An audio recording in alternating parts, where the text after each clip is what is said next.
आप सभी को नमस्कार। मैं अगले और आज हम बात करने वाले अर्थ प्लैनेट्स के बारे में और इसकी उत्पत्ति से लेकर इसके छिपे हुए सारे रहस्य के बारे में आज हम इस वीडियो पर बात करने की कोशिश करेंगे, बहुत ही शॉर्ट में, तो अंत तक बने रहिएगा। सबसे पहले हम बात करेंगे अर्थ प्लैनेट्स के बारे में कि आखिर अर्थ प्लैनेट्स की उत्पत्ति कैसे हुई है। अर्थ प्लैनेट जिसे पृथ्वी ग्रह भी कहा जाता है, अर्थ प्लैनेट सौर मंडल यानी कि सोलर सिस्टम का सूर्य से तीसरा ग्रह है और ये एक मात्र ऐसा ग्रह है जो कि सौर मंडल का जिसमें जीवन पाया जाता है और जो कि एकमात्र खगोलीय वस्तु यानी कि सेलेस्टिक ऑब्जेक्ट है, अतः जो कि मनुष्य के लिए जीवन आश्रय भी माना जाता है। इसमें सबसे ज्यादा चौंकाने वाली बात तो यह है कि पृथ्वी प्लैनेट का 71% भाग जो पूरी तरह से पानी से भरा हुआ और केवल 29% भाग जो कि भूमिगत है जिसमें जीवन पाया जाता है और जो कि इसमें और साथ ही पूरी पृथ्वी ग्रह जो है वो कई तरह की सतह और प्लेटों से मिलकर बनी हुई है। इसके साथ ही पृथ्वी ग्रह पर पानी तीनों सतहों पर भरा हुआ है और तीनों सतहों पर पाया जाता है। साथ ही इसके दोनों ध्रुवों पर बर्फ की एक बहुत ही मोटी परतें जमी हुई है और साथ ही ये सभी बातें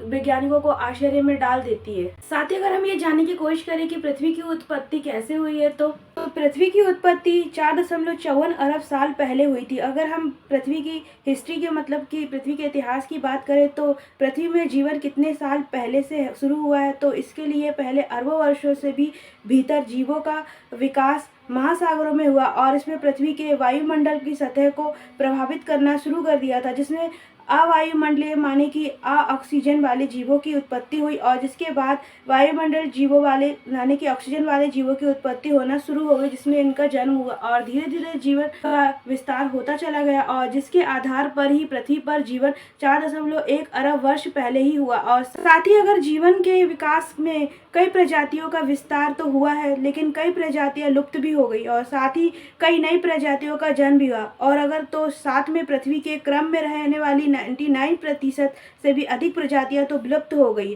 अगर हम इसमें पृथ्वी की सूर्य से दूरी की बात करें तो इसमें पृथ्वी सूर्य से लगभग 1500 करोड़ किलोमीटर दूर स्थित है, जो कि सूर्य से पृथ्वी की दूरी को जीवन के लिए बहुत ही उत्तम और उचित माना जाता है, जिसमें जलवायु और तापमान ने जीवों को अन्य प्रजातियों को विस्तार के लिए विशेष रूप से सूर्य से दूरी को आधार पर पृथ्वी की सूर्य से तीसरा ग्रह है तथा यह सौर मंडल का सबसे बड़ा चट्टानी पिंड है और पृथ्वी की सूर्य का एक चक्कर 365 दिनों में पूरा करती है। साथ ही पृथ्वी अपने अक्ष पर लंबवत 23.5 डिग्री पर झुकी हुई है और जिसके कारण ही इस पर कई प्रकार के मौसम आते हैं। साथ ही ये अपने अक्ष पर 24 घंटे में एक चक्कर पूरा करती है और जिसके कारण यह दिन और रात होते हैं तथा और साथ ही अगर चंद्रमा पृथ्वी पर एकमात्र ऐसा प्राकृतिक उपग्रह है जिससे चंद्रमा के ही पृथ्वी पर निकट होने के कारण ही ये पृथ्वी पर मौसम के लिए वरदान है और जिसके आकर्षण के कारण ही पृथ्वी पर ज्वार भाटा उत्पन्न होते हैं तथा और जलवायु भी समय के अनुसार ही बैलेंस में रहती है तथा पृथ्वी की वायुमंडल परतों से मिलकर बनी हुई होती है, जिसमें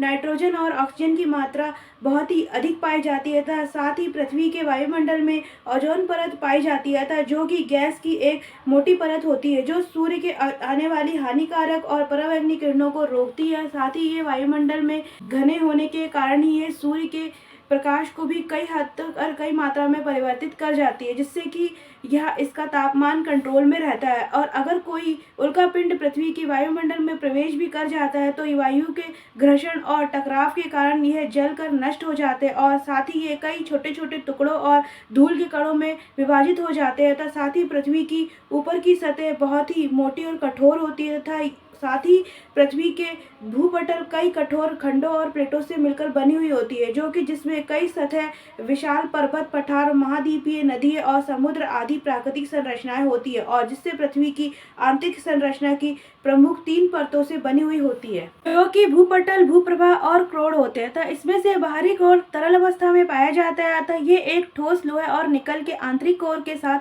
क्रिया करके पृथ्वी के एक प्रकार का चुंबकीय क्षेत्र का आवरण को पैदा करता है और जो कि पृथ्वी के चुंबकीय क्षेत्र के विभिन्न प्रकार के अवशेषित कणों व धूल के कणों को प्रवेश करने से रोकता है, तो जिसे हम ग्रेविटी पावर और गुरुत्वाकर्षण बल भी कहते हैं, जो कि केवल पृथ्वी ग्रह पर ही संभव है। अतः वैसे तो हम सब पृथ्वी को ये जानते हैं कि पृथ्वी गोल आकार की होती है, पर पृथ्वी के घुमाव के कारण पृथ्वी के भौगोलिक अक्ष में चिपटा हुआ सा है तथा और भूमध्य रेखा के आसपास उभरा हुआ लिए हुए प्रतीत होती है तथा साथ ही पृथ्वी इन सभी चीजों से मिलकर बनी है, जिसमें 34.6% आयरन, 29.5% ऑक्सीजन और 15.2% सिलिकॉन और 12.7% मैग्नीशियम, 2.4% निकेल, 1.9% सल्फर और 0.05% टाइटेनियम तथा शेष अन्य से मिलकर पृथ्वी की संरचना हुई और पृथ्वी बनी है तथा धरती का घनत्व पूरे सौर मंडल का सबसे ज्यादा होता है। अगर हम बात करें सौर मंडल यानी कि सौर सिस्टम के बाकी चट्टानी ग्रहों की संरचना कुछ अंतर और कुछ हद तक साथ साथ पृथ्वी जैसी ही होती है, तो साथ ही पृथ्वी ग्रह को अनोखा ग्रह भी कहा जाता है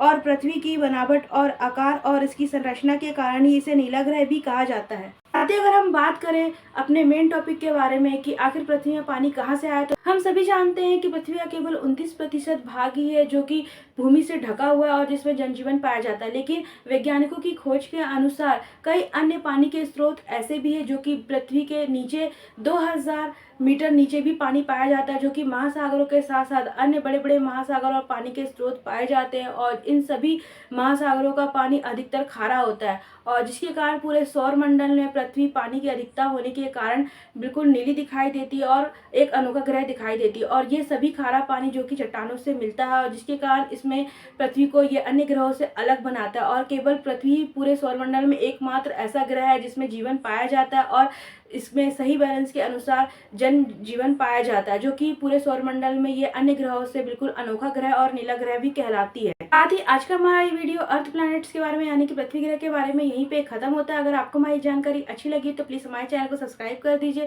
साथ ही हमारे इंस्टाग्राम पेज क्ले बाय प्रीति को फॉलो जरूर कर दीजिएगा और अगर आपको हमारा ये वीडियो यूजफुल लगता है तो प्लीज इसे शेयर करना मत भूलिएगा। जब तक के लिए जय हिंद, जय भारत।